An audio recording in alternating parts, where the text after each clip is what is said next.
Alright, I'm just gonna show you guys here what we're doing. We're making the bracing here, the inner bracing that actually holds the fender, the shape of the fender together. And as you can see, the old piece here, and we're making the new pieces out of brand new steel, and we're shaping it slowly. Now I've got about, I would say about 3 hours, 3-4 hours into this so far, shaping these pieces with a few different methods. So what we're going to do is we're going to make sure that the angles are correct, and then we're going to TIG weld this all together, and it's going to look pretty nice. And it's going to, you can see how it's making this fender more rigid than it was without this. Now, while working with aluminum and steel, we got to make sure that we don't cross-contaminate anything. So as you can see here, I've got a body hammer for steel, specifically for steel, and a body hammer specifically for aluminum.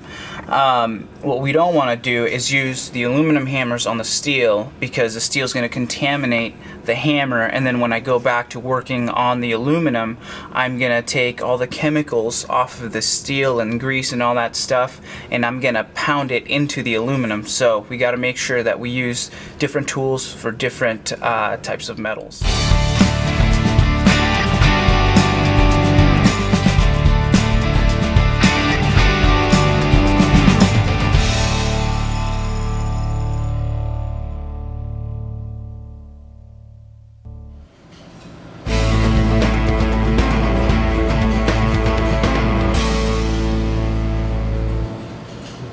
Okay, what you're looking at is the old weird repair that somebody did for the supports of this front end and the hinges. So you can see this is the old repair. You can see miscellaneous parts of metal, pieces of metal there, some angle iron there, some weird plating. I don't know what this is from, I mean, but it looked like somebody tried to fix whatever was breaking here.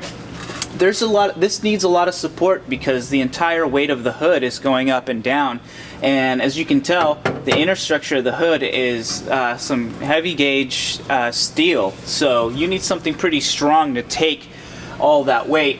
Now when we started doing the repair on this inner structure, all this was bent down because of all of that excess weight. So what we did is we cut it out, reinforced it, and refabricated everything. Here we have some 20 gauge steel, right? That is what these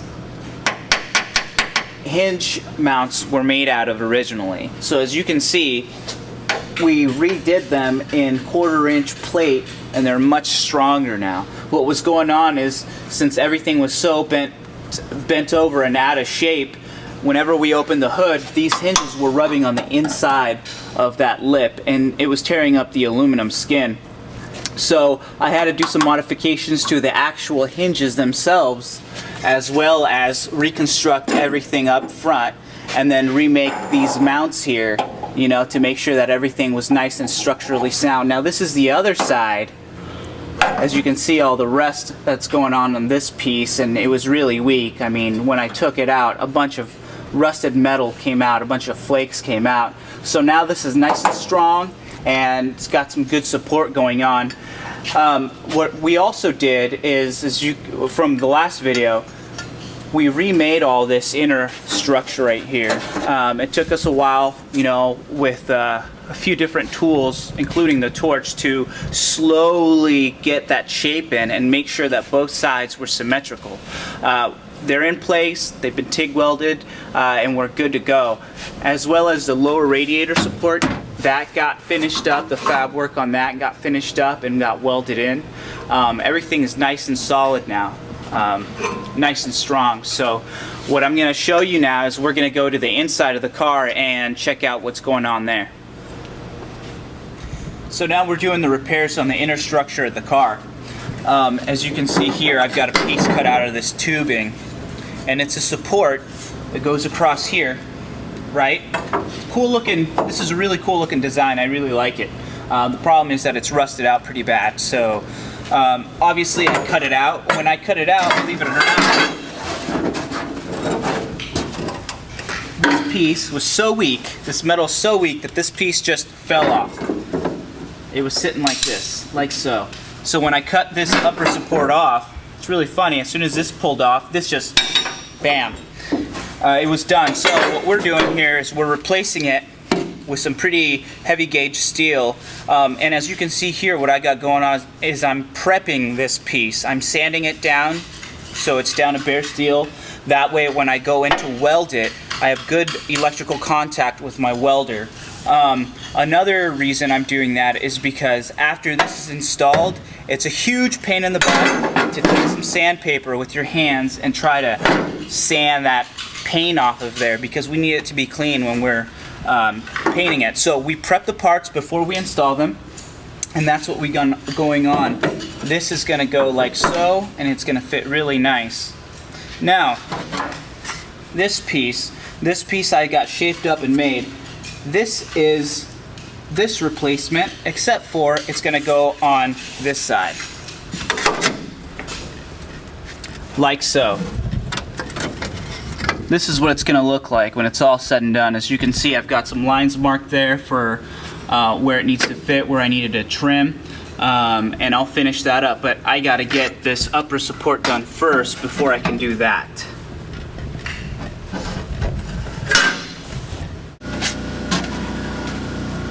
Another thing that we got going on here with the floor is that the floor has been rusted out, just been taking a lot of beating, and what probably happened is no seam sealer was used from the factory from the outside, and water was able to wick its way through and sandwiched between two panels of metal and slowly rust, because the sun's not hitting it, there's no heat, it has no chance of evaporating.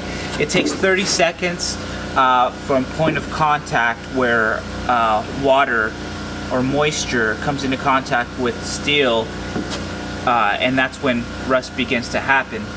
So it happens pretty quickly, and as we can see here, it's taking a beating.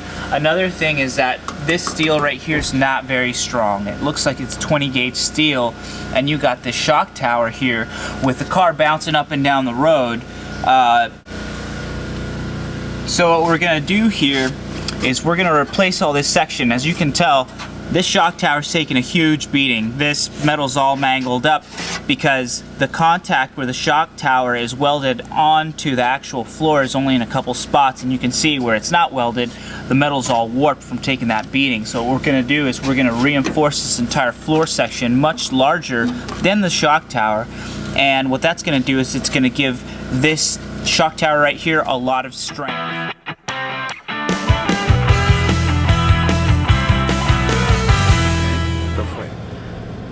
Sometimes experience is the only engineering data you have when you're building a car. What you're looking at right now is the rear shock tower reinforcement of the lightweight car we're doing. This is the all aluminum skin GT that we built. Now, what you're seeing is that we're isolating the energy of the rear shock towers to be contained to an immediate area. Why are we talking about this, you're probably thinking? Well, a lot of people are going with these coilover shocks nowadays, and you're containing an awful lot of energy on those coilovers to the mounting plate of where the shock goes. These cars weren't designed to absorb that level of energy. That's why the older springs that were on these cars sat in a cup system that was isolated away from the shock. There's nothing wrong with these coilovers. In fact, I'm rather a big fan of them. But if you're going to use them, you have to recognize that the energy is now being focused onto the shock tower cup and no longer the coil where it was originally at, in the chassis of the car. The reason I'm kind of pointing this out right now is because I'm going to show you where we're at on the Zagato. The Zagato has a very similar problem to it, and we're going to have to design an energy absorption system, something that's going to distribute the energy of the shock and the spring activity better than what it has right now. Yesterday, Johnny showed you the distortion in the metal where the rear shocks were mounted to the actual chassis of the car. So we're going to replicate basically this system, but with a few more design improvements onto that car to kind of get the rear end of the car to be a little more for lack of a better term, a little more predictable in its characteristics. When you have the chassis of a car absorbing the energy, it can diffuse that energy anywhere it wants to, and it would be inconsistent more or less on how it's going to respond. But when you can contain that energy and be consistent with how it's going to react, it makes the car a better driving experience. We'll show you what that's all about right now. Okay, so this is the area that Johnny was pointing out to you yesterday. And it's, I don't want to say it's a flaw in design, but obviously this probably could have been structured a little bit better. Now that this has been opened up and we have a lot of metal work here to look at, we can see that the base of the shock tower has been taking quite a beating over the years, and it's starting to break away, so we're going to have to address that problem. But our original things we pointed out yesterday was the distortion that's going on around here. Wherever the welds were at, the metal is fine. Wherever it's not welded at, the metal is getting stretched, and that's because the shock and the spring are really doing a number right here and pushing all this metal out. As Johnny pointed out yesterday, this is only 20 gauge steel. This is not very heavy duty steel, so this is kind of a flaw in design here, because this entire area should have been a little more heavily reinforced. A couple of things we're going to have to address during this situation. Now we have this opened up, Johnny's going to get all this cleaned up. We're going to put some primer in here, which this has never had, which is why it's so rusty. We're going to get some primer in here. We're going to get some well-through primer around the perimeter. And then we're also going to put some cavity wax in here. When we get to that point, we'll show you what that's all about. But this is just a boxed-in channel, and you would think that shouldn't be much of a problem, but it is. Because as condensation collects in channels, which they do, this is what happens. Okay, so we're going to have to improve upon what we have here. So over the process of the next few videos on this, what you're going to see is this area get cleaned up and better protection on the metal so it doesn't rust. You're going to see the area is getting reinforced, and you're going to see a new shock tower plate system and why we use them to distribute the load of the energy coming off that shock and spring package so the chassis is a little more predictable in its driving habits.